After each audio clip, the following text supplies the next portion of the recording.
Mesdames, Messieurs, bienvenue dans Sans Tabou. Ancien ministre de la Communication sous le président Mathieu Kérékou, membre de la coalition qui a porté le président Patrice Talon au pouvoir, il est l'actuel directeur général de la Loterie nationale du Bénin. Gaston Zossou, puisque c'est de lui qu'il s'agit, a décidé de sortir du silence religieux qu'il observait depuis 12 mois pour parler avec nous de l'actualité nationale, sans langue de bois et surtout sans tabou. Osias Nouveau et moi amènerons M. Gaston Zossou à se promener et à se prononcer surtout sur des sujets majeurs de la gouvernance Talon un an après. Bonsoir Osias. Bonsoir Biat, bonsoir à vous, Monsieur Gaston Zossou. Bonsoir chers amis. Et bonsoir aux téléspectateurs. Bonsoir à tous. Bonsoir à vous. Alors, monsieur le ministre, si vous permettez, je voudrais me permettre quand même de lui poser la toute première question. Oui. Je vais commencer par une date charnière, le 8 avril dernier, 2017, avec la sortie du chef de l'État au lendemain du revers connu par l'examen de son projet de révision constitutionnelle. Il y a eu comme un avant et un après. Patrice Talon a décidé à partir du 8 avril 2017 de faire résolument de la politique et de débrider sa communication politique. Et du coup, juste après, il y a eu quelques escarmouches médiatiques sur le terrain de quelques groupes de soutien qui se sont créés, des descentes de ministres, Djogbenou Joseph de la justice pour ne pas le nommer, et Khekoumen. Et aujourd'hui, face à nous, sur notre plateau, Gaston Zossou, Zogang, alias Zogang, un nom de guerre de communication médiatique en selle sur la scène médiatico-politique. Votre comeback, comment on doit le comprendre, le décrypter? C'est disons, un effet de conjoncture politique ou une reprise durable d'activité pour le canonnier oratoire que vous êtes? Merci beaucoup. Merci encore. Je voudrais dire toute mon émotion de me retrouver ici après 12 années de bannissement pour cause d'ostracisme politique d'un régime aujourd'hui révolu. Mais le régime que vous évoquez, je crois que vous faites allusion au régime de Yahi, ça a été 10 ans de Yahi. Disons que j'ai été déchargé une année avant le départ du feu président Kérékou. Et puis il y a eu ces 10 années auxquelles j'ai fait référence. Et puis comme vous dites, pendant 12 mois, je n'ai rien dit à partir d'ici. Pour cette maison que je crois avoir servi, je pense que je vis en ce moment une grosse émotion, je rends grâce à Dieu. Vous en avez été le ministre de tutelle. Voilà, exactement. Oui. C'est à croire que la patience est la plus grande des vertus. Ça va attendre. Ça vous a manqué, on dirait, monsieur le ministre? Ici, oui, mais je faisais ma guérilla ailleurs. D'accord. Ok, vous n'avez pas éprouvé beaucoup de souffrance morale d'avoir été astreint au régime à la cure du silence? À la cure du silence, non, mais le musellement, oui. La caporalisation des organes de presse publique, oui, on en a souffert. La discrimination systématique, la peur de la vérité, le bâillonnement, on en a souffert, oui. Mais comme toute chose a une fin, et même ça a une fin. Mais curieusement, le régime de la rupture pilotée par Patrice Talon a imposé la normocommunication, communication minimaliste. Vous avez sans doute maugré en silence, vous avez sans doute proféré des complaintes silencieuses, vous dites maudite normocommunication. Non. Moi, l'artificier, le tonton flingueur oratoire. Non, pas exactement. Je pense que le régime agissait dans le sens qui convient, se défonçait au travail et se donnait pour cela acquis de conscience. Mais il se fait que ce silence, cette belle retenue des personnes engagées dans le travail, dans la passion, dans le sacrifice de soi, a été interprété par nos charmants adversaires comme une opportunité qu'il fallait saisir pour proférer quelques ronchonnements qu'il est peut-être temps de contredire gentiment. D'accord. Ça me dit qu'on vous verra donc plus souvent dans le rôle qui vous va bien. Selon que vous m'inviterez, madame. Ah, d'accord. Ça me ramène à vous rappeler la question de Osias. Ça ne manquera pas. Oui, Abiat. Oui, effet de conjoncture politique ou reprise de reprise services durable. C'est comme vous voudrez. Je serai toujours heureux de dire oui à vos invitations. Faites et puis je vous suivrai. C'est selon votre rythme. On voit bien qu'il y a un changement d'orientation en ce qui concerne la communication. Des groupes, comme Moses le disait tantôt, de soutien au président Talon et beaucoup de communication. Est-ce que vous ne redoutez pas qu'il y a une inflexion de communication et on tomberait forcément dans ce qu'on reproche à l'autre régime? Pour dire vrai, comme je le disais au départ, on a pu croire que l'essentiel était de s'atteler à la tâche et de nous relever de 10 années de saccage systématique. Et on pensait que cela suffisait. Mais on ne savait pas que ceux qui avaient de bonnes raisons de se cacher, d'être tout au moins discrets, oseraient, à la faveur de cette belle retenue, revenir pour déclencher une industrie de contre-vérité, d'intoxication, de démobilisation, qu'on a tout simplement aujourd'hui l'intention, non pas d'arrêter, mais de contredire, ou tout au moins qu'à côté de leurs mensonges, à côté de leurs montagnes de vérité tronquée, on a envie humblement de placer ce que nous considérons comme la vérité des faits. Et j'aime bien quand on entre tout de suite déjà dans le fond. Oui, ça veut dire déjà, avant de venir à toi, que le débat politique sera plus animé parce que vous avez volontairement laissé la place. C'est bien ce que vous avez dit, que le débat sera plus animé. Oui, je dis, on peut se dire qu'il n'est pas nécessaire de crier sur tous les toits ce que l'on fait de bien. On n'a pas l'obligation de sonner de la trompette devant ce que l'on fait de bien. On n'a pas à faire les pharisiens.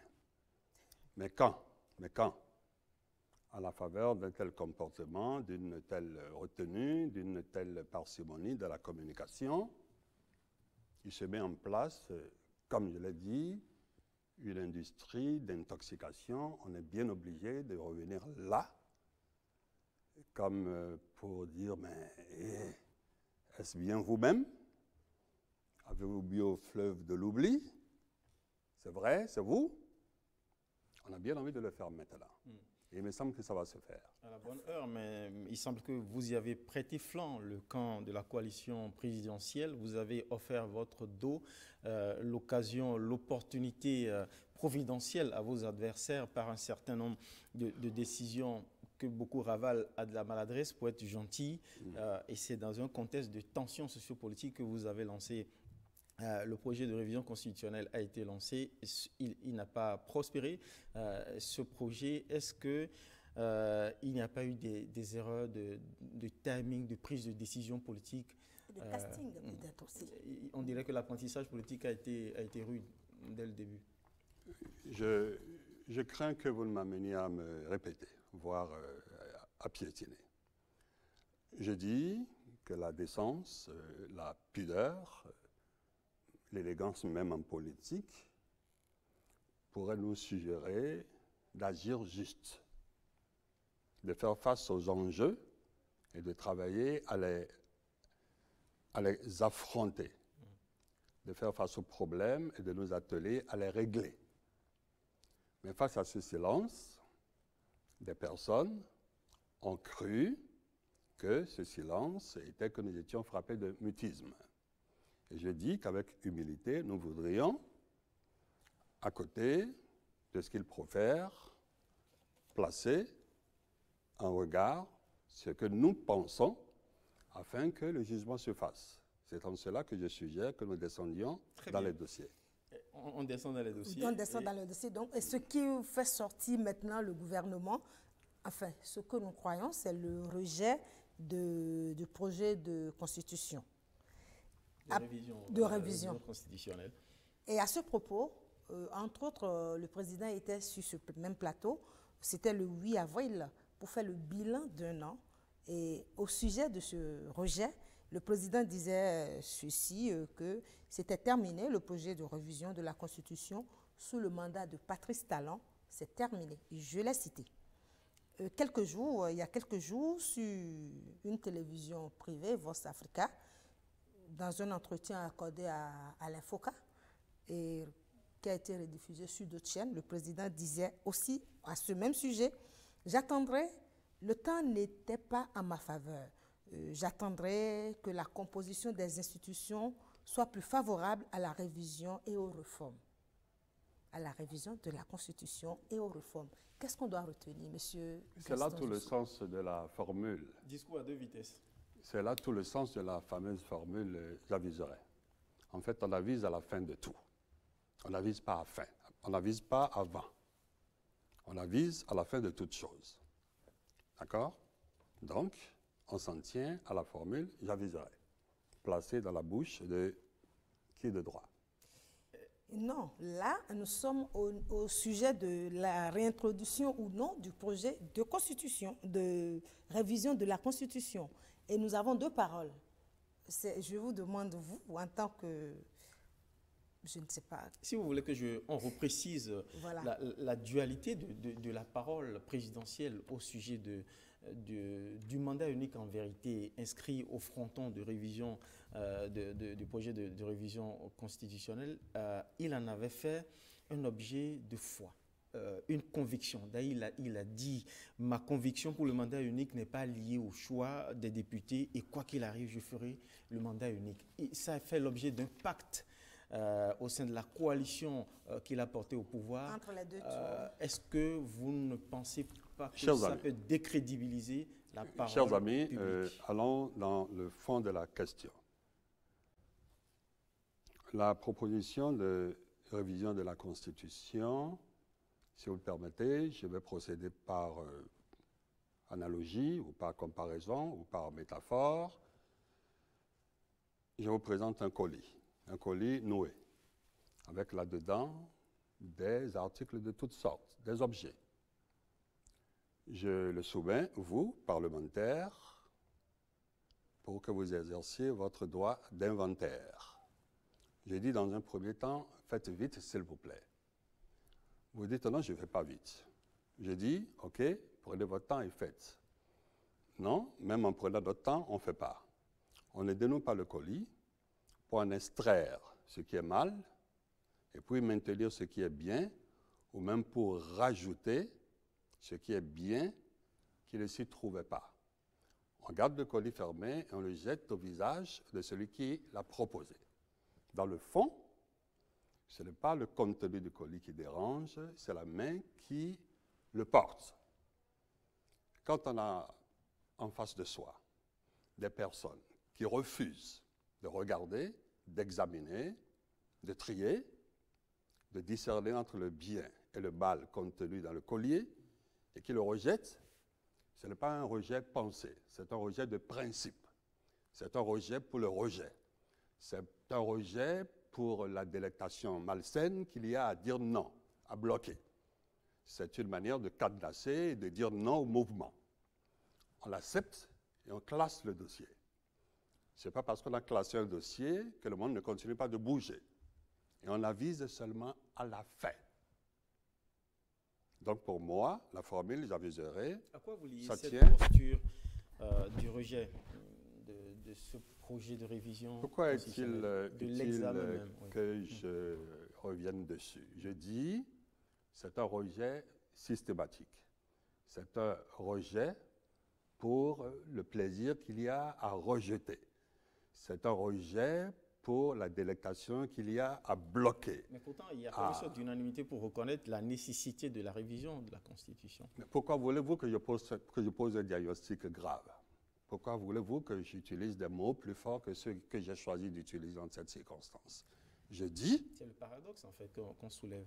Et je suis désolé, et quand il y a paradoxe, on s'adresse aux auteurs de ce qui est paradoxe. Mais vous devez avoir une explication, s'il y a à comprendre. Mais justement, parlant de colis, pour utiliser la métaphore de M. Zossou, on a peut-être dit on ne veut pas de colis tel que c'est emballé. Donc, il faudrait l'emballer autrement.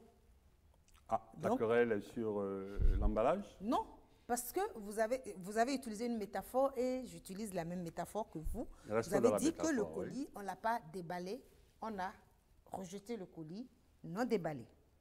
Mais sauf que, avant que le colis ne soit déballé ou rejeté, on a eu écho de quelques éléments que le colis contenait. Et c'est parce qu'on n'a pas voulu voir, on n'est pas d'accord avec le contenu du colis, qu'on a dit non, Madame. reprenez votre colis, refaites le colis. Est-ce que, j'en viens à ma question maintenant, M. Zosso, est-ce pour autant que le président de la République, qui a fait, et dont le projet phare a été réviser la Constitution, doit dire bon, c'est fini, je ne le fais plus, et quelques jours plus tard, il revient pour dire bon, il attend que les institutions soient d'abord Composé en composées sa en sa faveur faveur. pour relancer le... C'est là projet. notre question. Est-ce que le j'aviserai, nous reviendrons sur ça par rapport au mandat unique. Je considère qu'on est en train de prendre une direction qui, de mon point de vue, nous éloigne de l'essentiel. Le colis, il a un contenant, des articles de toutes sortes. On ne l'a pas remis pour être avalé en l'état. En l'état, oui. On l'a remis à des personnes qui ont autorité de le dénouer et d'en examiner le contenu et d'agir sur le contenu, dans 3 sens possibles au moins. En extrait ce qui est mal, y laisser ce qui pourrait être bien, Pour l'intérêt général. et même rajouter une chose qui devrait y être qui ne s'y trouve pas. Quand on accuse quelqu'un de vouloir modifier la Constitution pour renforcer son pouvoir, comment on met ça en rapport avec le besoin que cette même personne éprouve d'écourter le temps que pourrait durer son pouvoir? Quelqu'un qui veut renforcer son pouvoir, moi je pense que le bon sens commande qu'il veuille plutôt le rallonger. Comment mettons-nous, en toute conscience, en nous tenant dans la logique pure, quelqu'un qui par soif de pouvoir, qui par envie d'être là, de tenir les autres, et peut-être de soumettre les autres, pourquoi commence-t-il par dire « je fais court » ? Et ce court déjà. Ce n'est plus que 4 ans. À cette allure, c'est peut-être dans 1 an, si cela avait été bon, que cette proposition serait notre nouvelle loi. Nous sommes attachés à l'ancien fétiche. Nous retournons tous autant que nous sommes. Et ceux qui l'ont rejeté, et celui qui l'a proposé, et ceux qui ne l'ont pas rejeté, nous retournons à l'ancien fétiche. Et tous, nous allons danser à son rythme, et nous allons faire selon sa liturgie, nous allons emporter les colliers. Nous sommes tous les adeptes d'une même constitution, il n'y a pas de discrimination. C'est là tout le sens du « j'aviserai ». Vous ne pouvez pas faire procès au président de la République d'avoir écouté ce que disent les députés, non pas dans leur majorité absolue, mais dans cette majorité qualifiée, mais qui dégage ce qui est la volonté populaire aujourd'hui. Monsieur Zosso, on va pas faire le naïf en rejetant l'examen du projet de révision constitutionnelle. En même temps, ils n'ont pas mis un collier ou une camisole de force au cou du chef de l'État pour l'obliger à renoncer à sa promesse de mandat unique. Non, non, non, pas du tout. Allah n'était pas obligé. Vous savez, je crois qu'il a dit que c'est peut-être le revers de leur médaille. Donc, il Mais commence ça à faire de la ne politique. devait pas être Non. lié, puisque manœuvres politiques. ça ne devait pas être lié, puisque c'était une promesse Selon ma de campagne. compréhension, la vie politique se fait et se conduit, l'action politique se conduit dans le cadre de la loi fondamentale, dans le cadre de la Constitution. Oui. Et celui qui dit « je veux changer la Constitution » et que ce changement qui réduit le mandat à 1, mais sera appliqué à moi-même, il fait une proposition de loi pour la communauté et pour le futur. Quand nous décidons de dire non à l'examen même du contenu, comme je dis, en renonçant à son droit d'inventaire, comprenez qu'on peut se sentir affranchi et dire « j'aviserai ». Oui, mais M. Zossou, il a dit le 1er août, déjà que ce n'était pas lié qu'il révise la Constitution ou non, c'est mandat unique. Et mieux, le président de la République a réaffirmé cette position dire, madame, le 1er août. Laissez-moi venir, M. Zossou. Le 1er août, en disant « ma conviction pour le mandat unique n'est pas liée au choix éventuel des députés. Et quoi qu'il arrive, je le ferai, le mandat unique. Je ferai le mandat unique. » C'était une parole donnée. C'était le 1er août 2016. Est-ce que vous voulez dire que la situation est telle que la personne n'a même pas le droit d'aviser? Oh, ce n'était pas sur ça qu'on s'était entendu. Vous savez, la seule leçon que moi je voudrais tirer de cette histoire, de toute cette histoire, quand nous agissons par manie, par méchanceté, il faut bien que nous nous préparions aux conséquences plausibles de notre malice et de notre méchanceté. Ceci dit, ce n'est qu'une éventualité. Mais ce qui est une éventualité dans le j'aviserai peut survenir. Il joue avec les nerfs et la psychologie de ses adversaires. Chacun n'a qu'à prendre soin de ses nerfs à partir de maintenant. OK? Ah, d'accord. Monsieur Zossou, c'est vrai, vous ravalez le rejet de justement ce revers, premier revers politique du président Talon, à une posture politique des députés qu'à un comportement de conviction. Mais est-ce que, dans votre camp, vous n'avez pas fait votre examen critique pour essayer de voir les conditions dans lesquelles justement cet acte politique important a été posé? Vous avez fait précéder dans la coalition présidentielle ou gouvernementale l'introduction du projet de révision dans un contexte de tension sociopolitique, je l'ai évoqué, les déguerpissements, enfin, un mot pas très élégant pour revenir à une formule beaucoup plus soft, libération de l'espace public, qui a touché, qui a mis en péril, en précarité beaucoup de petits commerçants, de gains petits, donc toucher leurs sources de pitance quotidienne. En faisant cela, on ne s'attache pas à la faveur de l'opinion. En plus, c'est dans la même période que des mesures fiscales nouvelles ont été adoptées pour créer une sorte de pression fiscale sur une population qui se plaint déjà de sinistrose économique. Mais enfin, quand on lance un acte politique de cette sorte, et en plus dans un contexte de suspicion terrible vis-à-vis des députés qui avaient peur qu'en votant, ne serait-ce qu'en acceptant d'ouvrir le colis, pour reprendre votre métaphore, ils risquaient de se mettre à dos non seulement leur électorat, et peut-être même de se voir lyncher. En fait, vous avez créé toutes les conditions providentielles aux adversaires pour retoquer ce premier acte politique. Vous avez créé les conditions du revers politique. Ensemble, nous allons l'assumer.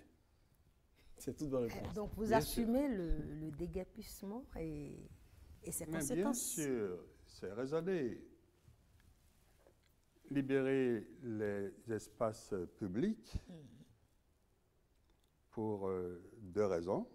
Oui. Premièrement, parce qu'on a besoin de faire place nette pour recevoir des infrastructures, mais aussi parce qu'on a besoin de dire à chacun de nous, voilà comment on se comporte en société. Suivant les règles établies. Ne trichons pas. Nous sommes quand même dans une société où on peut, avec un pied de biche, sauter 2 pavés pour installer une bâche et faire la fête le temps d'un week-end. Nous sommes dans une société où les communautés urbaines ont pour habitude de mettre leurs ordures ménagères dans les caniveaux. Quand on a un projet de faire de nouvelles infrastructures, il est bien d'enseigner à la communauté, avant même de les établir, que les infrastructures, on les entretient et qu'un caniveau qui est destiné à l'écoulement des eaux fluviales vers la mer n'est pas destiné à recueillir les déchets. Vous n'allez pas faire procès à un chef qui a le courage d'indiquer à la communauté les règles de vie. Vous n'allez pas faire procès à un chef qui anticipe et qui sait qu'on ferait n'importe quelle infrastructure si les communautés n'ont pas le niveau de conscience citoyennes, pour les accepter, les entretenir, ce sera du temps de perdu. Ce procès, il ne tient pas. Chers amis. Monsieur Zossou, sur le fond, en vérité, on a donné acte au chef de l'État d'avoir voulu faire observer les règles du vivre ensemble, dégager l'espace public irrégulièrement occupé. C'est enfreindre des dispositions réglementaires qui existaient depuis. Tout le monde lui donne raison. En vérité, à sa décharge, on lui reconnaît le droit de le faire. Ça a été dit même par ses adversaires. La question, justement, vous avez parlé d'anticipation, le timing. Ce n'était pas prématuré, cette anticipation, lors même qu'on n'avait pas prévu immédiatement d'installer les espaces marchands et des mesures alternatives. Cher ami, c'est comme si vous ne m'écoutiez pas. Ah. Si. Je dis, si on déplace les personnes et dès le lendemain, on fait le premier coup de pioche, un lien se fera entre l'infrastructure qu'on va installer et le premier et le déplacement des personnes. C'est bien cela. Tout logiquement. Bien sûr. Oui. Mais il y a quelque chose de bien plus complexe peut-être, qu'il est important que nous comprenions. Si on ne nous enseigne pas que ça se respecte, que ça s'entretient, et qu'on en fait le bon usage, et non l'usage de sa fantaisie, ça ne sert à rien. Mais entre la On survie, parle entre la là survie du gagne-pain de milliers de Béninois, monsieur justement, Zossou.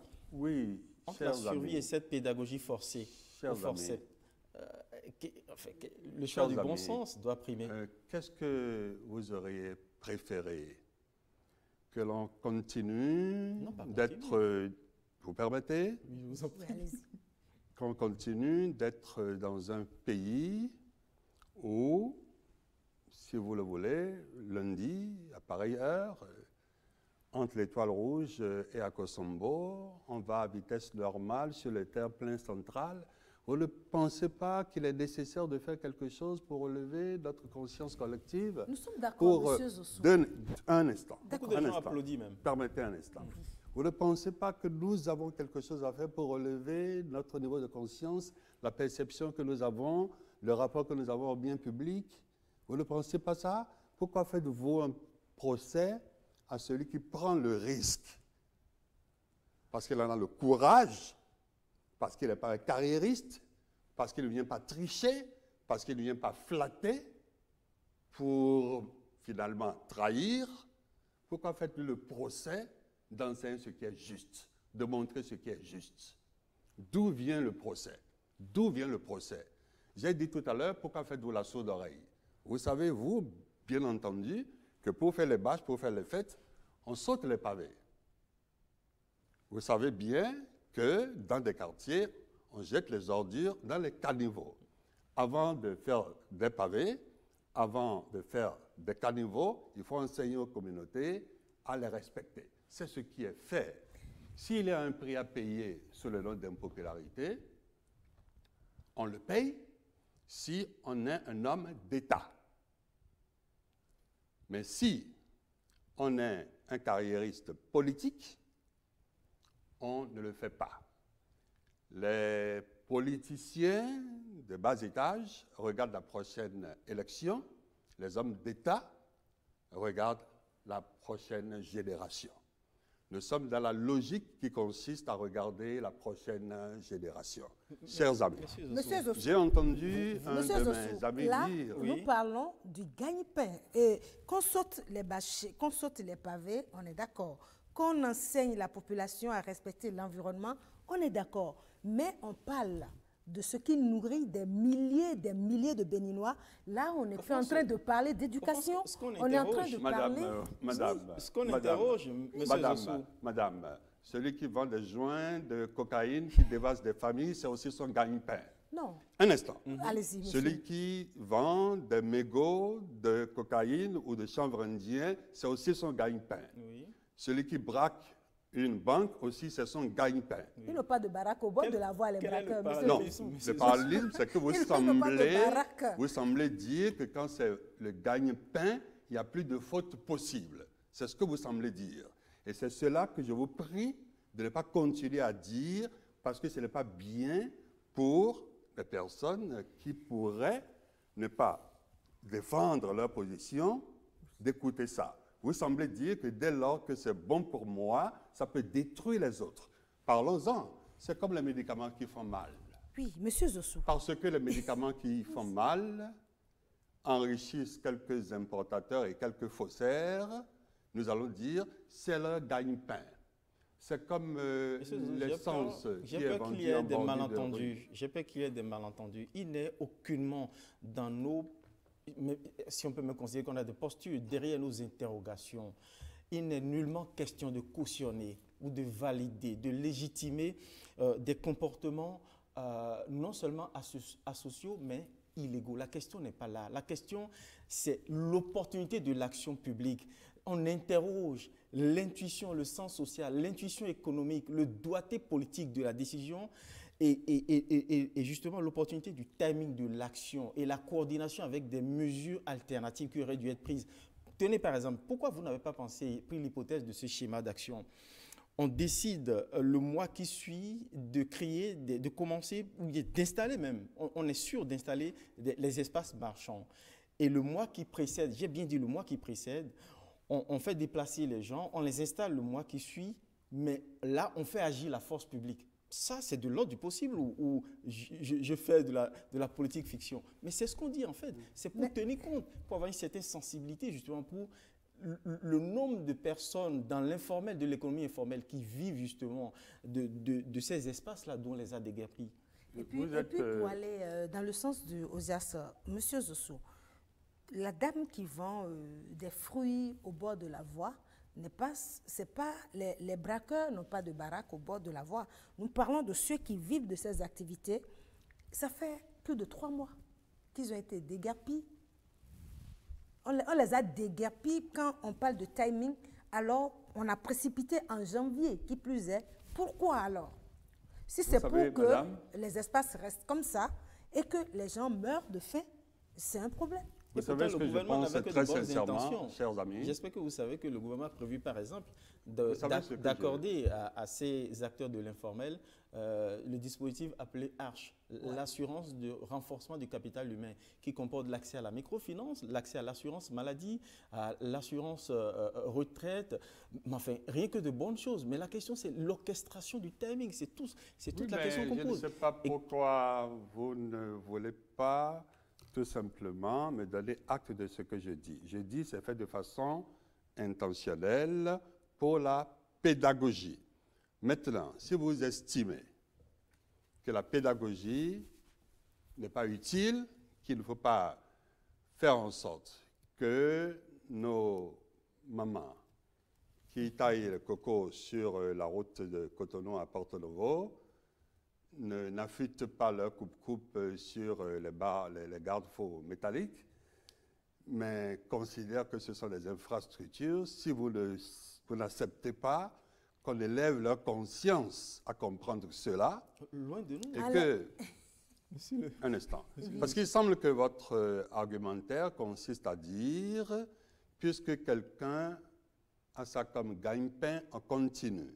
C'est pour cela que je vous dis avec insistance que le dealer de cocaïne et de chanvre aussi, c'est son gagne-pain. Et pour cela, bien entendu, et pour cela, il faut aussi le laisser faire. De la même manière, celui qui vend des médicaments, de faux médicaments qui pourraient tuer, qui pourraient en une prise de bousier les reins, puisque c'est son gagne-pain, on le laisse faire. Et je dis que c'est fait de manière délibérée.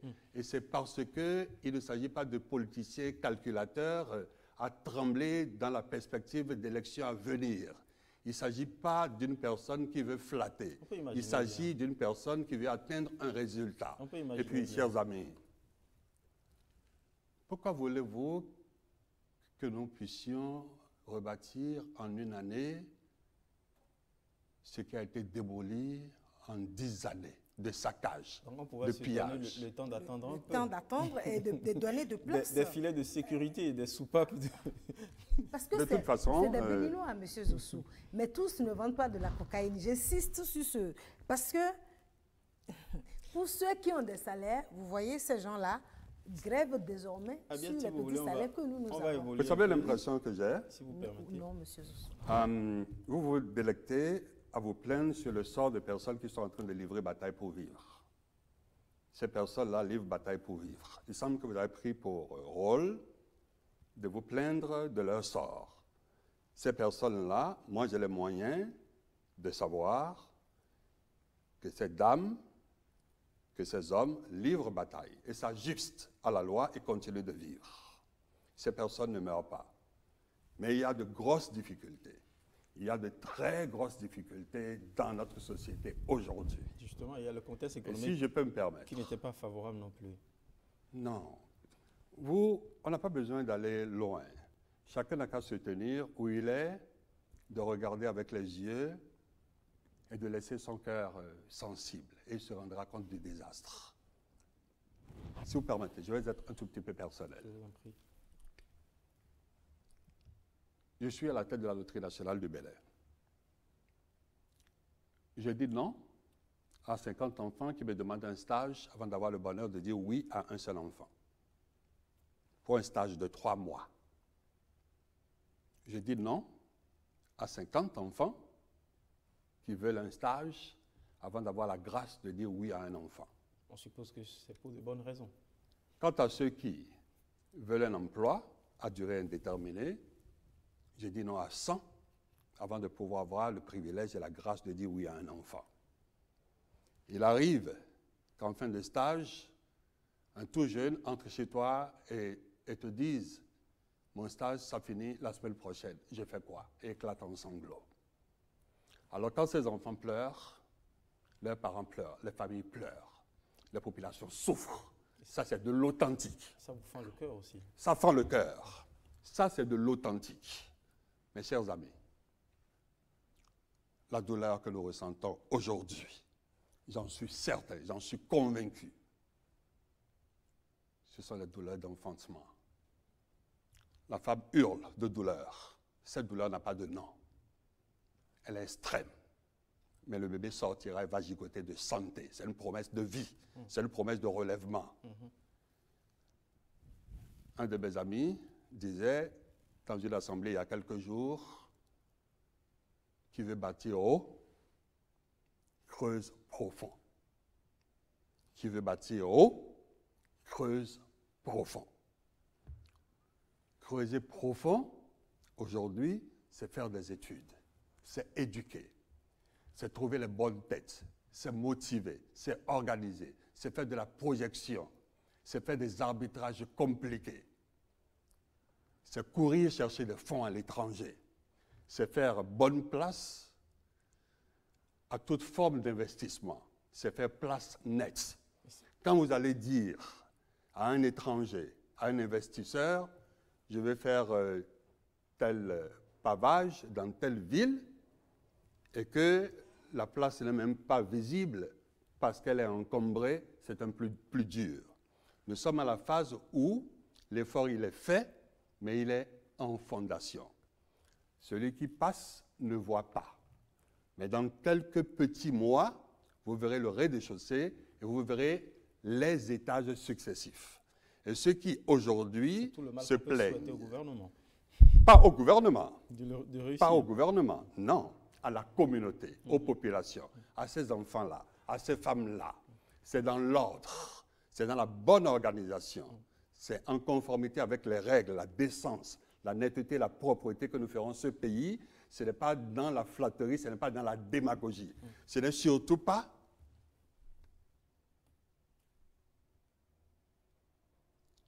par l'importation massive de ces sources de protéines, de ces sources de lipides.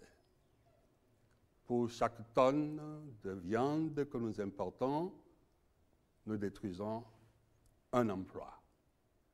C'est quand nous allons par nous replier, chercher au-dedans de nous-mêmes, sur nos terres, auprès de nos jeunes gens, de la compétence, la veille vétérinaire, pour produire notre viande, que nous allons faire un Bénin solide. Pourquoi, quand il y a le moindre mouvement sur les Naira au Nigeria, nous tremblons? Nous tremblons parce que nous n'avons aucune capacité de résilience. Pour avoir cette capacité de résilience, il nous faut travailler. il nous faut nous replier sur notre intelligence, sur nos ressources. Chercher les personnes capables pour nous dire comment ça se fait.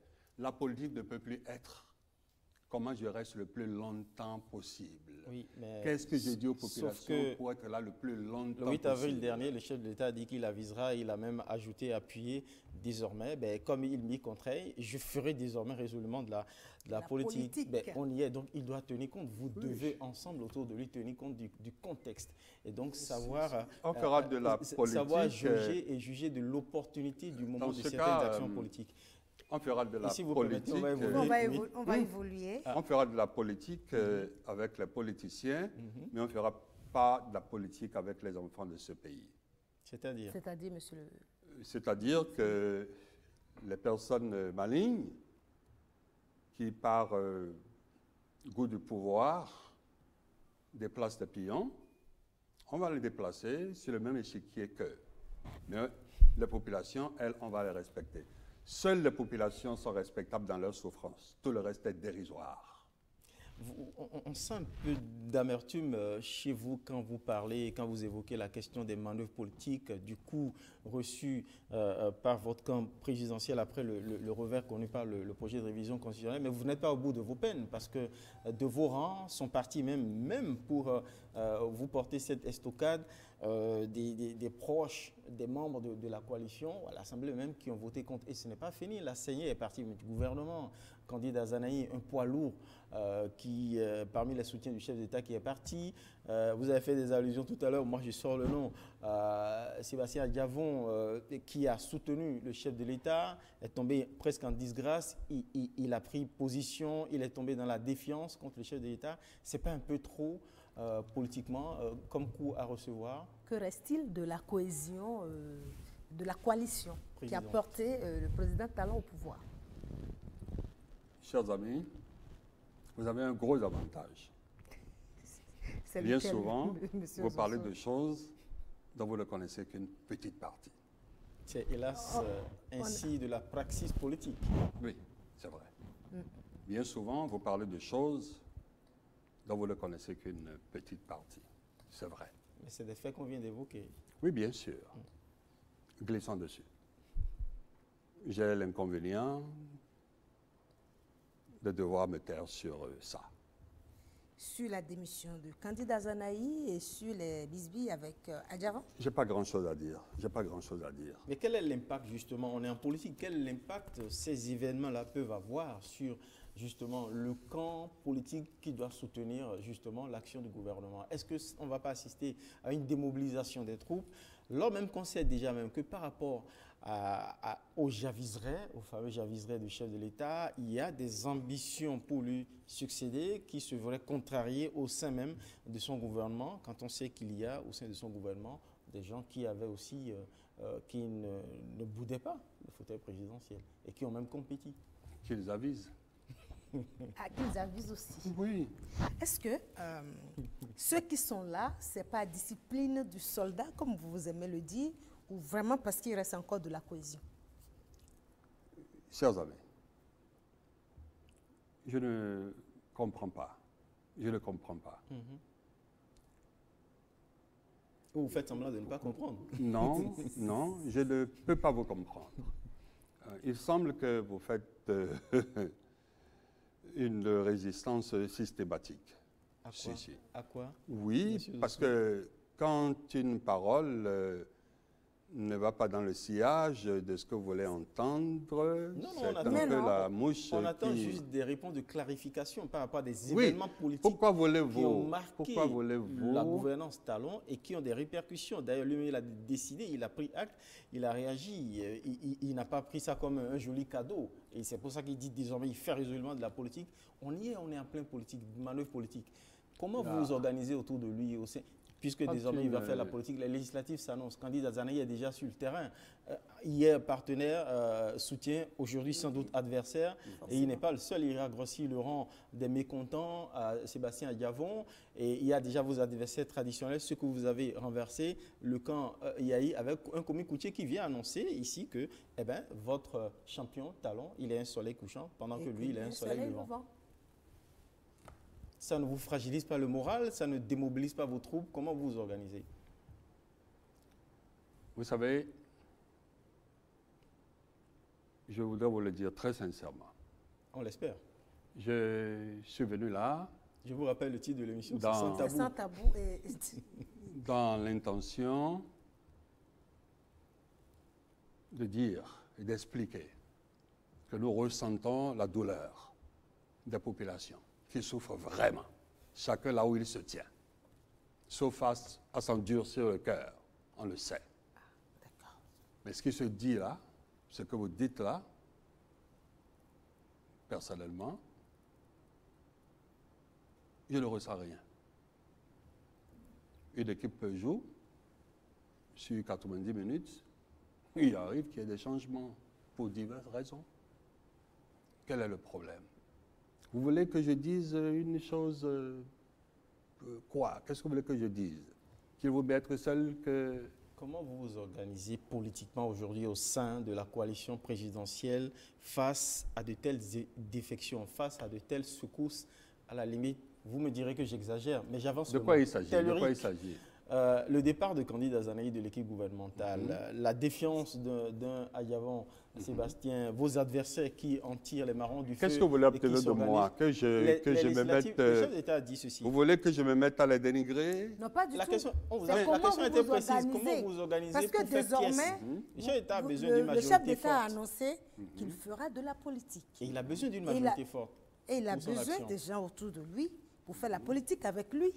Donc, comment vous vous organisez pour faire cette politique? C'est la question. Alors, Monsieur vous Soso. pensez très sincèrement, que les projets que nous avons à mettre en œuvre ne seront pas mis en œuvre pour ces choses que vous évoquez là? On en sait fichtrement rien. On est justement sur un terrain politique. Alors, si vous n'en savez rien, Pas excellent, c'est pas définition. alors Mouvement le sol glissant ne fait pas glisser le poulet qui marche. Il sait comment on marche sur un terrain glissant. Soyons C'est de concrets. sa nature. Je vous pose des suis questions très concrètes. concret. Je vous Je pose des suis questions. très concret. Une question concrète vient. Pourquoi vous êtes en train, Certains alors que ce présidents, n'est pas de mon point de vue votre rôle, de jouer presque les oiseaux de mauvais augure? Pourquoi voulez-vous? Pourquoi voulez-vous, Monsieur Sonovo? pas venir ici pour vous accorder le bon Dieu sans confession non, Non, plus. non, parce que là, vous vous attelez à dire et à redire que c'est bientôt la fin du monde, On n'a jamais que dit le ça. ciel va tomber sur la terre. Mais non.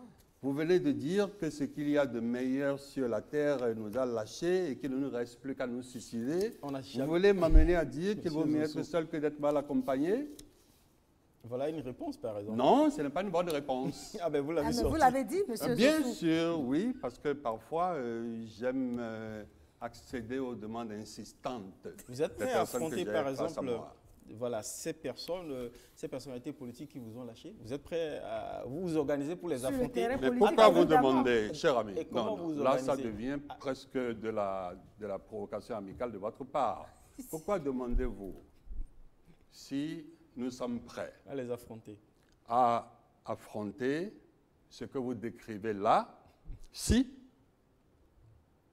autour d'une personne persécutée, exilée, en cavale, nous sommes mis ensemble et que nous avons démantelé les deux plus grands partis politiques, y compris le parti au pouvoir. On les a pulvérisés. Et justement, vous devez Alors que nous étions... les redouter Un maintenant. instant. Un instant. Vous avez oublié que nous avons dynamité le cadenas? Pourquoi vous l'avez oublié? Il s'agit d'avoir Ils peuvent le utiliser la cœur même recette solide. pour vous dynamiter à nouveau. D'ailleurs, ils s'organisent. Mais alors, prêchez.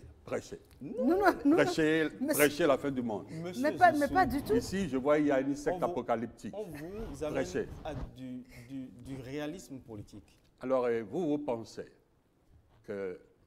La question elle est toute simple. Est-ce que je dois parler de La moi question elle est toute simple. Comme Est-ce ça, que vous ça allez va vous être organiser détestable. dans un grand ensemble politique Oui. pour aller vers les prochaines offensives électorales, par exemple législatives, comme on a connu de grands ensembles UBF, FCBE? Comment est-ce que vous vous organisez justement face aux prochains défis? La question, elle est- Apparemment, vous avez peur pour nous. c'est des questions Je pratiques. trouve, On se pose je vous tous. en suis. On se pose tous ces questions-là. Chers amis, il n'est pas bien que je ne parle pas là. Là, je vais parler. Allez-y. Allez-y, monsieur Zossou. Vous avez l'air d'avoir peur pour nous. D'accord? C'est la part d'un bon naturel. Je vous en remercie. Mais je vous supplie à genoux. Je vous supplie à genoux. Vous êtes N'ayez pas peur pour nous. de grands soldats. Non, non, je n'ose pas dire ça. Ce serait de la vanité. Vous avez l'air, quand je vous écoute, de façon constante, presque farouche, en train de prêcher l'Apocalypse. Je dis, Apocalypse, pas de problème. On lui survivra. Mais est-ce qu'on peut se dire un tout petit peu la vérité? Allez-y, s'il vous plaît. Qu'est-ce qu'il y a là d'effrayant? Il n'y a rien d'effrayant, il n'y a rien du tout. Et vous avez choisi une forme d'interview qui pousse votre interlocuteur presque à l'orgueil, mais l'orgueil, un orgueil sain, quoi. Un orgueil sain. Oh, c'est un peu trop prudent, mesuré. Là, tout de suite? Durant tout Oui, l'entretien. parce que vous-même vous dites, et cela est vrai, qu'il y a de la souffrance. Quand il y a de la souffrance, quand il y a de la misère, quand il y a des doutes, on vient pour apaiser, on vient pour expliquer, on vient pour donner de l'espoir. On ne vient pas s'occuper de guérillas mineures. Parfait. On va avancer aux exercices. Très bien, parce qu'il nous reste à peine moins de 5 minutes. Ah, d'accord. On va aborder la Mais là, question de... vous aurez parlé plus longtemps que votre invité. Monsieur Zossou, Vous serez content de abordons la votre... question qui fait polémique en ce moment. PVI, est-ce qu'il n'y a pas, comme le disent tous les gens, un conflit d'intérêts? La mise en œuvre de ce programme n'engendre-t-il pas un conflit d'intérêts? Merci beaucoup. Bien souvent, pour comprendre les choses, il faut les rapprocher de soi. Quand on les rapproche de soi, on peut devenir terriblement honnête.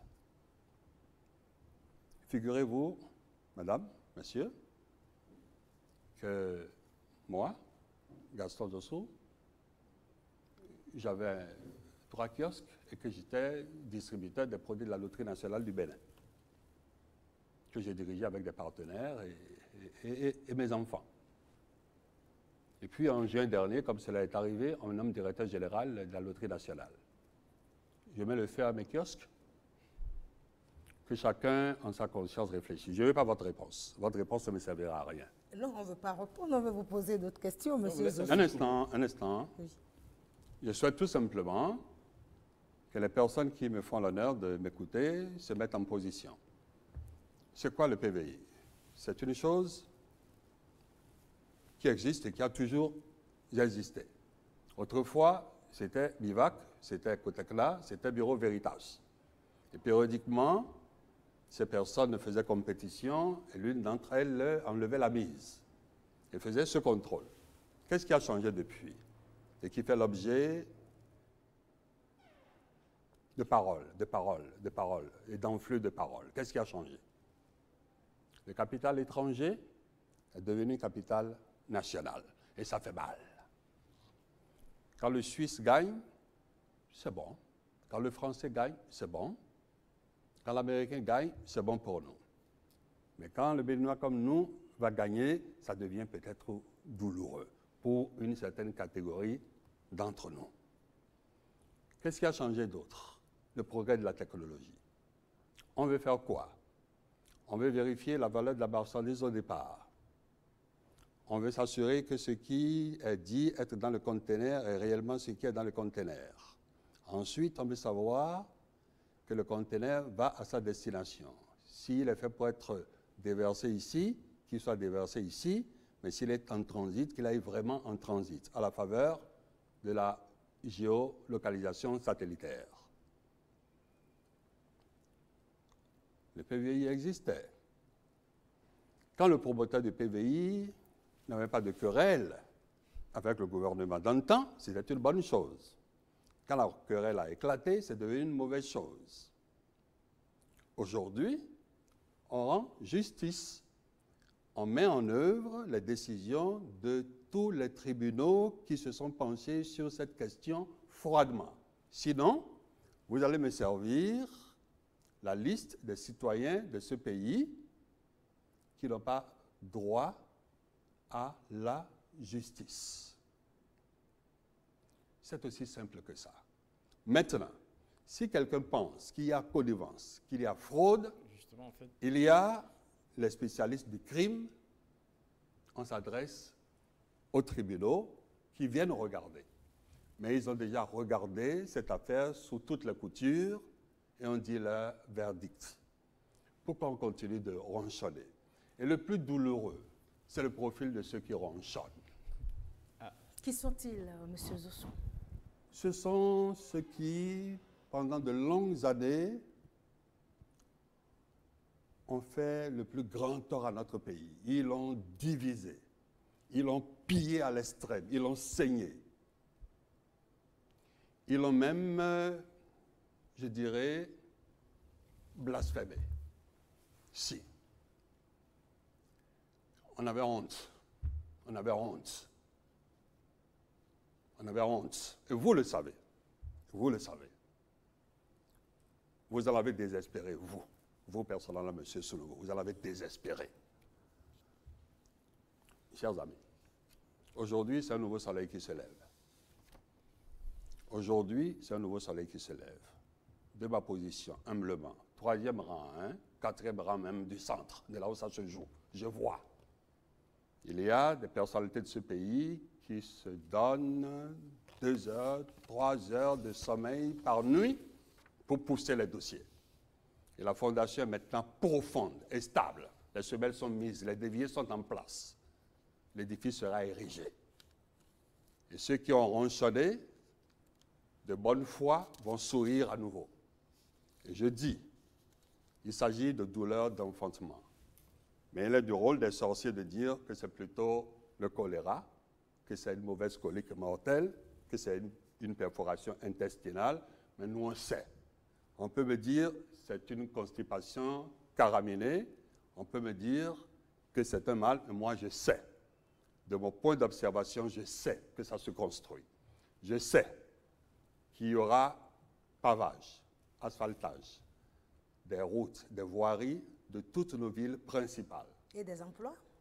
Mais bien entendu, quand ces chantiers seront ouverts dans quelques mois, les maçons, les coffreurs, les ferrailleurs, les plombiers, quand on va faire 20 000 logements sociaux, vous comprenez qu'on sera débordé.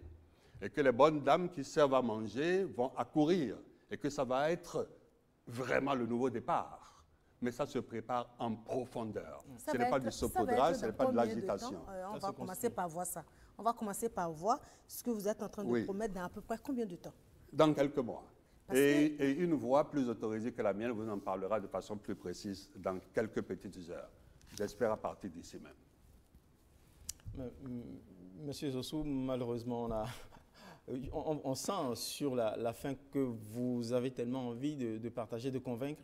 Et pour finir, mais vraiment, parce qu'avec l'indulgence des responsables de l'antenne et de la maison, sur les griefs qu'on vous fait, les désaveux remportés, ou plutôt les désaveux de certain nombre de décisions retoquées par la Cour constitutionnelle, le magistrat Michel Adjaka en a recensé une douzaine en 12 ans. Qu'est-ce que vous répondez? En 12 mois, pardon. Pour le lapsus, qu'est-ce que vous répondez justement à ces gens de critiques pour défendre le gouvernement? Et on finit là-dessus. Vous pouvez passer votre dernier mot. Et assez rapidement, M. Zosso. Pour que votre statistique soit pertinente, puisque vous êtes certainement en train de faire la comptabilité du nombre de décisions que la Cour n'a pas validées, a rejetées, pour que votre statistique soit pertinente et utile à examiner, il faudra connaître le nombre de décisions qui a été prises par ce gouvernement qui a pour vocation de faire des réformes. Une équipe qui attaque, et qui attaque fortement, fera très certainement un peu plus de tirs non cadrés qu'une équipe qui est à la défensive. Nous sommes à l'attaque. Et ça ne nous dérange pas de perdre quelques coups. L'essentiel est qu'à la fin, le score soit net, et il sera net. Merci à vous. Monsieur Zossou. Merci, Monsieur Zossou, et merci pour ces explications et pour votre combat. On espère vous voir, vous revoir souvent par ici pour des explications et pour votre art qui commence par nous manquer. Merci à vous. Et je pourrais encore dire que le seul but de ma présence ici, c'est de dire à ces populations qui souffrent vraiment, à l'authentique, ces personnes qui se réveillent le matin et qui ne sont pas sûres du repas de midi et pour qui celui du soir est une fiction, que nous sommes avec elles et que nous livrons bataille. Et pour dire aussi que ce n'est pas dans longtemps, un nouveau soleil se lèvera et nous éclairera et nous verra debout. On a survécu au mal. Il s'agit pour nous aujourd'hui d'en finir vraiment et de jeter les bases, de mettre en place les turbo-réacteurs de notre décollage économique. Ça va être de la splendeur. Surtout, ne doutez pas. Merci beaucoup. Merci, M. Zossou. Osias, M. Zossou finissait sur un mot d'espoir pour la population. C'est tout ce qu'on peut souhaiter pour l'action gouvernementale et pour tous les citoyens. Mesdames, Messieurs, c'était M. Zossou Gaston avec qui nous avons fait le tour de l'actualité économique, politique et sociale. Merci de nous avoir suivis et c'était Sans Tabou. Merci et bonsoir chez vous.